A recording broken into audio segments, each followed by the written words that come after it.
you're making, when you're doing this in EF6, of course, and you'll say something like, my property, my property, and then React prop types. I think this is how that works, string. It might actually be lowercase p. Let me just check that out quickly. Let me just check that out. React prop types. I can't remember the exact capitalization of that. It is capital P. Okay, that's cool. So you can define things in here that will validate the properties that you put into a component when you call it. And that's a good question. Simulated Greg asked a good question. I'll ask it again and get to it when we do this code. Actually, maybe now's a good time. Maybe now's a good time. Thanks for asking that. So Simulated Greg asks, what does React aim to accomplish?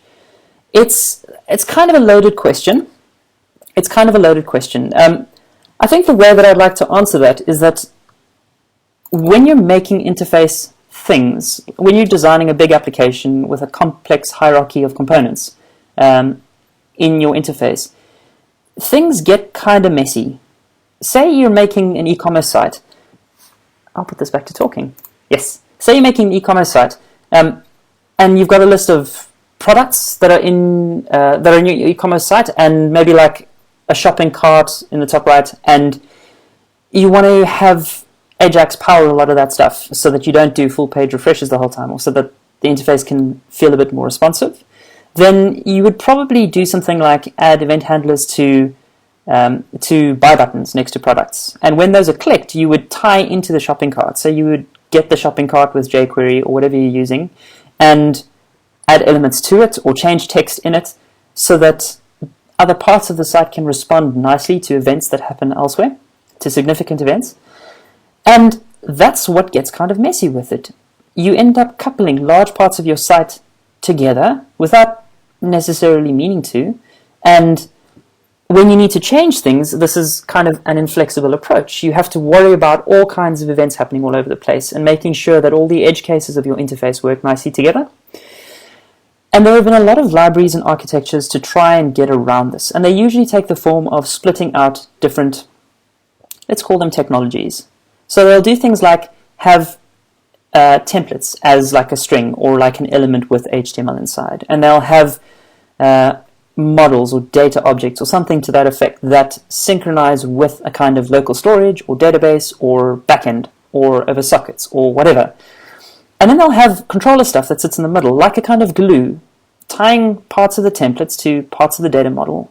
And they sometimes listen back and forth in a process that's called two-way binding or two-way data binding. And so this kind of gets to the point where things happen consistently, but it's very complex to do this kind of stuff. If you've ever spent time doing a big project in Angular or Ember, you may have at some point felt a little confused, and I don't blame you, because those things, big libraries like this, can be very complex to get. They can be very difficult to keep in mind and to remember all of the conventions that you need to use to get things to work in a predictable way. React goes in a completely different direction. It says, imagine your interface in individual units. What would those units look like at any point in time? Can you describe what the markup would be like given any state, any kind of conditions? What would that component look like? So think again of your product list. What would your product list look like if it had no products in? What would it look like if it had 10 products in? What would happen if you clicked a button on the product list? How must the product list change? Okay. Then think about the shopping cart. What does that look like when there's something in, when there's nothing in, when someone clicks checkout? What are all those things going on? Okay. But just think about them in terms of the individual component. I've lost chat again. Now, okay, so what do they look like in terms of individual components? Then React outlines, not React specifically, but Facebook have a set of guides for how to structure larger applications in this, in a framework called Flux. And I won't talk much about it, but what they're doing is they're saying, okay, given that you're just thinking about your interface in terms of individual elements, self-contained, how do they interact? Do you start emitting events from inside components far down a hierarchy? Do you have one major parent component that does all communication? Do you have one data store that is responsible for getting and setting data that's reflected in your UI? Or do you have many data stores? And it's kind of taking things from a very different point of view, because instead of separating out technologies and having templates and having data objects and the controller glue in between and all these kinds of complex things attached to that to get that to work, like scopes in Angular, or associations of component names in controllers and views for Ember, for instance.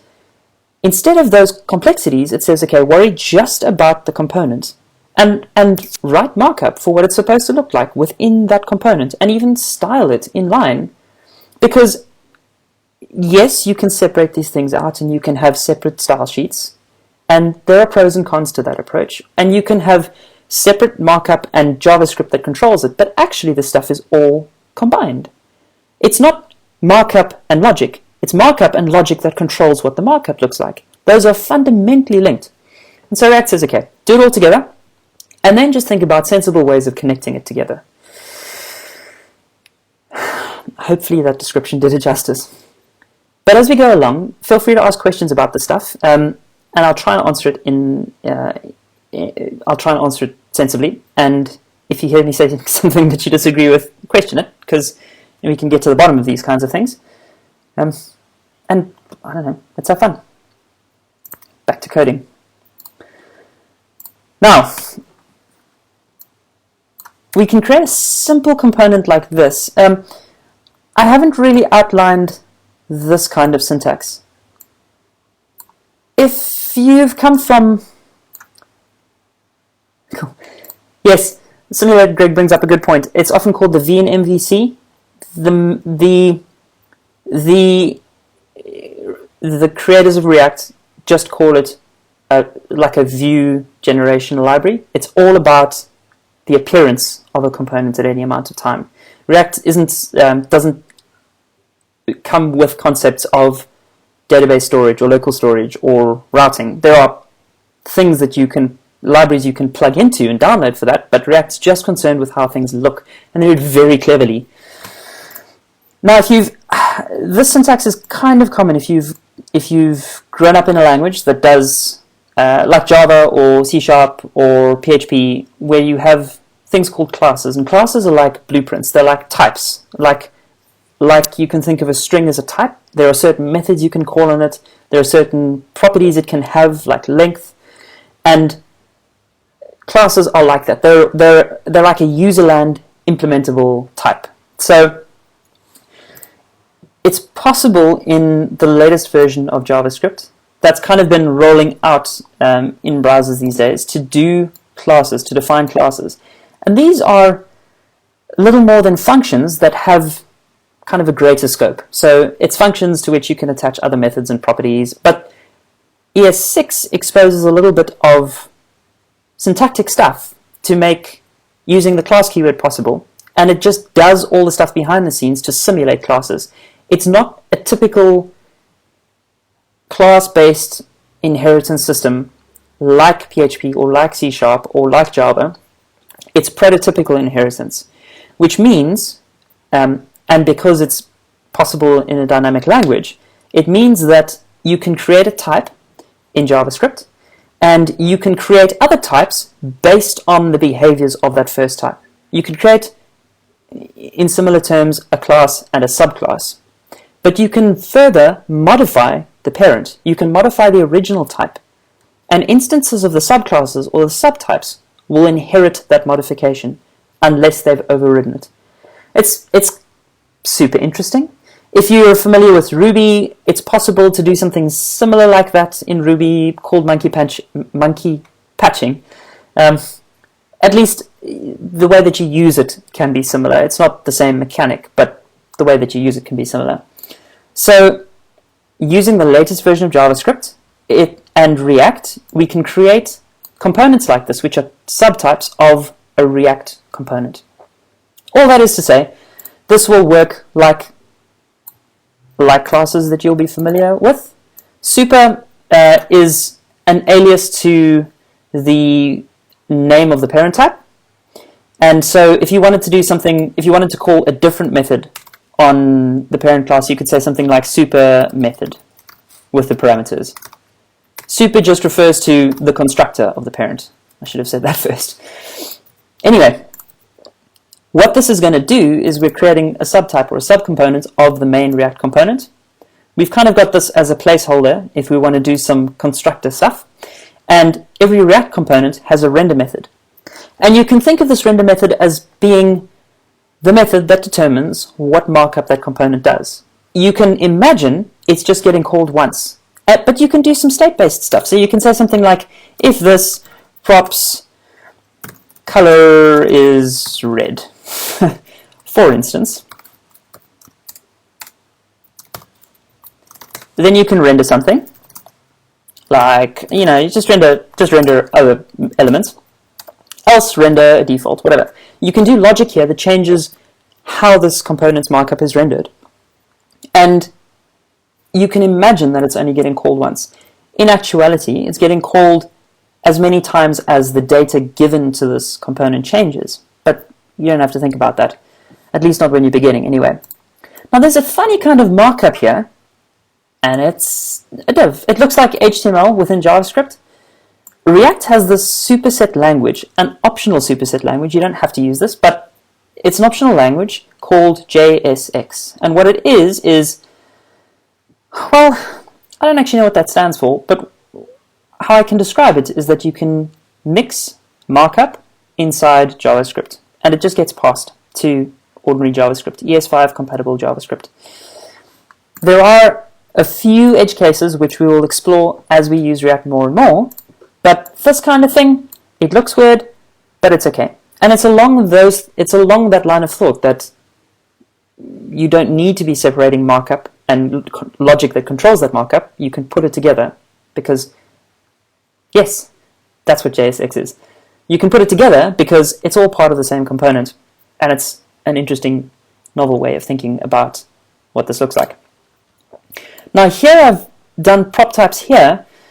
You may be interested to know how this actually gets used. If we go to something like index and we remove, and we just have my component in here to match the name of this thing, my component, I'll show you how that gets referenced now. I just need to rename this class again because it's wrong. My component, and that stuff all exports. Okay, so if we do something like my component here, we can render new my component. That's interesting. I'm also going to put this in document.body because that's all I want to do. And then how we reference this is that we have to create a kind of map to these files. We wouldn't have to do this if we had a build chain that combined these files programmatically.